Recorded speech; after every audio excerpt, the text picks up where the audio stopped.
Hi friends, this is Sarah Larocca here, the Outreach Coordinator for the Save Barton Creek Association.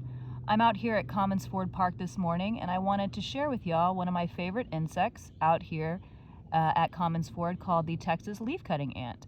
Texas leaf-cutting ant genus species is Atta texana. It also has several other common names including the town ant, the cut ant, the parasol ant, fungus ant, and even the night ant. It can be extremely destructive to landscape plants, gardens, and some agricultural crops in Texas. When food is plentiful, like it very much is here at Commons Ford, leaf-cutting ants can live in large colonies of up to 2 million ants.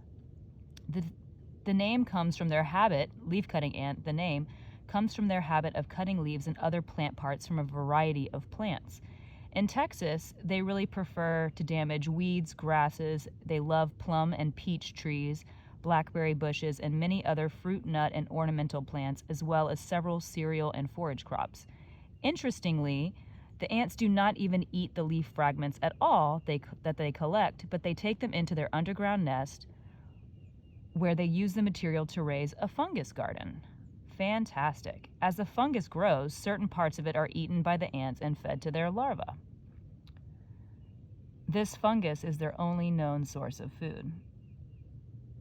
Wow, I really just like watching these guys come in and out of their nests. They're really, really cool ants. And as you can see here, all these pieces of leaves that are outside do not meet their specifications. So they will be littering around the hole of the ants, and that's very easy to distinguish them from other ants, as their entry and exit holes usually are littered with these leaf fragments. Because these leaf-cutting ants only eat the fungus they cultivate, they don't respond well to most conventional ant baits, including sugar or oil-based baits. So if these ants are problematic for you, that would not be the route of trying to get them to move on. These individual colonies can actually exist for years when adequate food is available. Colonies may even expand to contain over 2 million ants, as I mentioned before, and they're frequently seen along roadsides in open fields or in forest land because they really need deep soil, well-drained sand, or loamy soil. And these colonies can be very large, from 50 to 80 feet across. And the colony size, of course, would depend on age and the availability of food. So here out at Commons Ford, there are several leaf-cutting ant colonies, and when they can get that big, it's actually sometimes hard to distinguish where one colony ends and where one colony begins. Because here food is so plentiful and the soil conditions are perfect for these leaf-cutting ants to survive.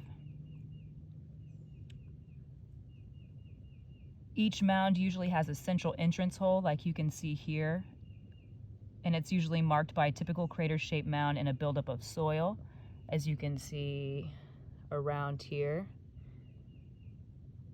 And usually the soil around leaf-cutting ant mound looks a little bit different and disturbed as opposed to the soil around it.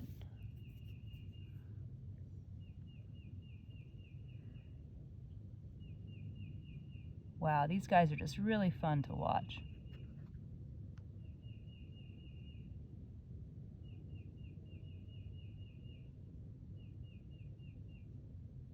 Look at that.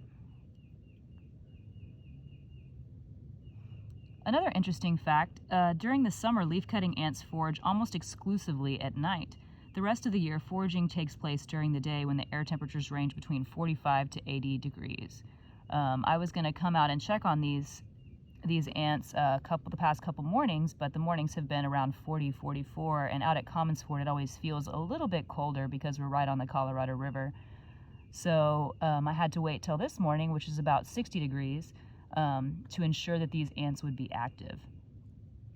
And when they're rebuilding their mounds, they also prefer to operate during the cool hours of the day and are usually inactive during cold, wet, or cloudy days.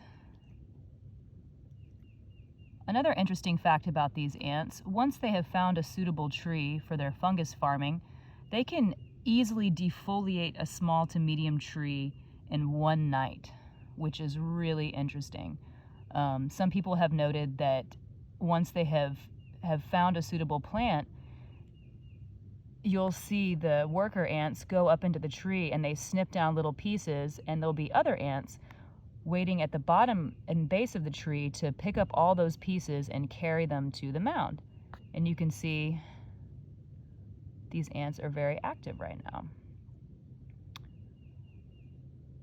So I hope that you've enjoyed this nature notes with leafcutter ants today.